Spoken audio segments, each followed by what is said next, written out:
عجلنا له فيها ما نشاء لمن نريد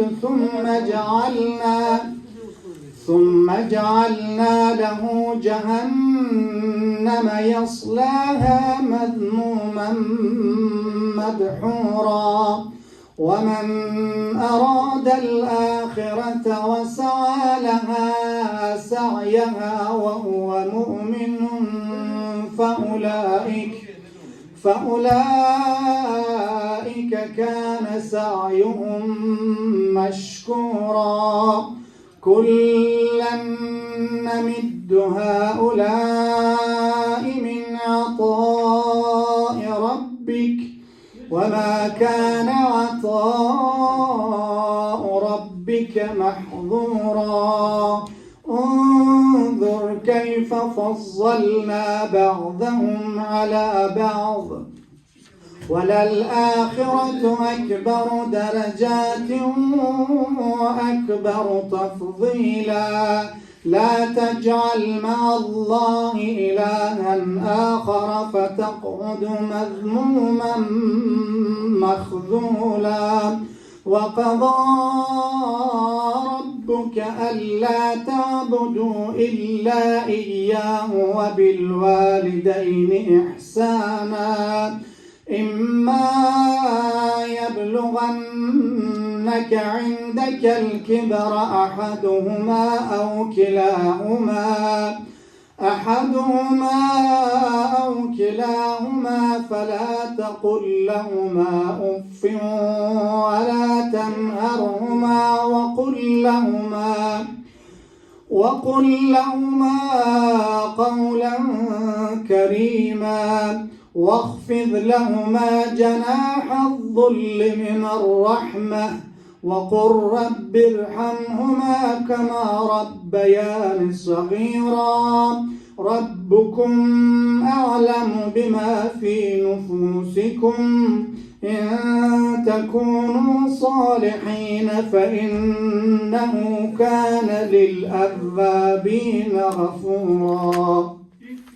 وآت ذا القربى حقه والمسكين وابن السبيل ولا تبذر تبذيرا إن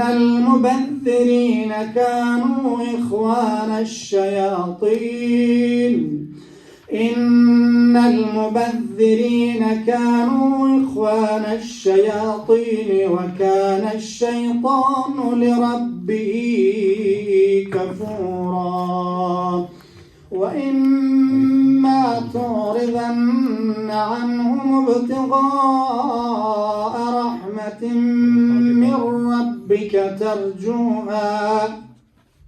رحمة من ربك ترجوها فقل لهم قولا ميسورا ولا تجعل يدك مغلولة إلى عنقك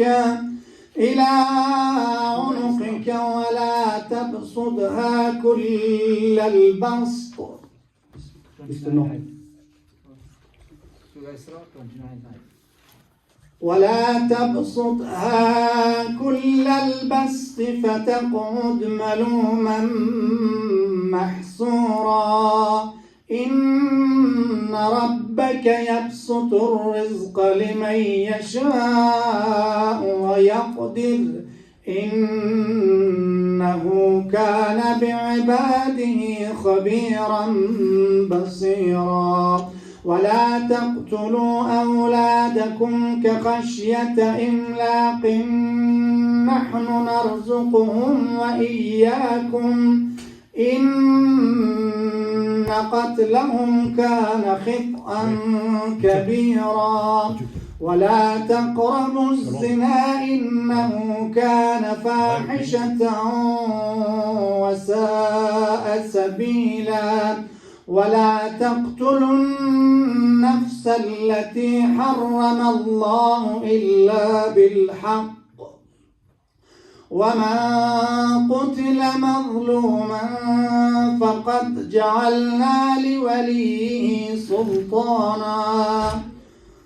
فقد جعلنا لوليه سلطانا فلا يسرف في القتل إنه كان منصورا ولا تقربوا مال اليتيم إلا بالتي هي أحسن حتى يبلغ أشده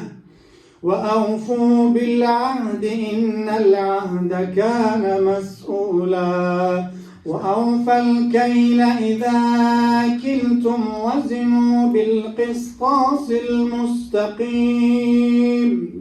ذلك خير وأحسن تأويلا ولا تقف ما لك به علم ولا تقف ما ليس لك به علم إن السمع والبصر والفؤاد كل أولئك كان عنه مسؤولا ولا تمش في الأرض مرحا إنك لن تخرق الأرض ولن تبلغ الجبال طولا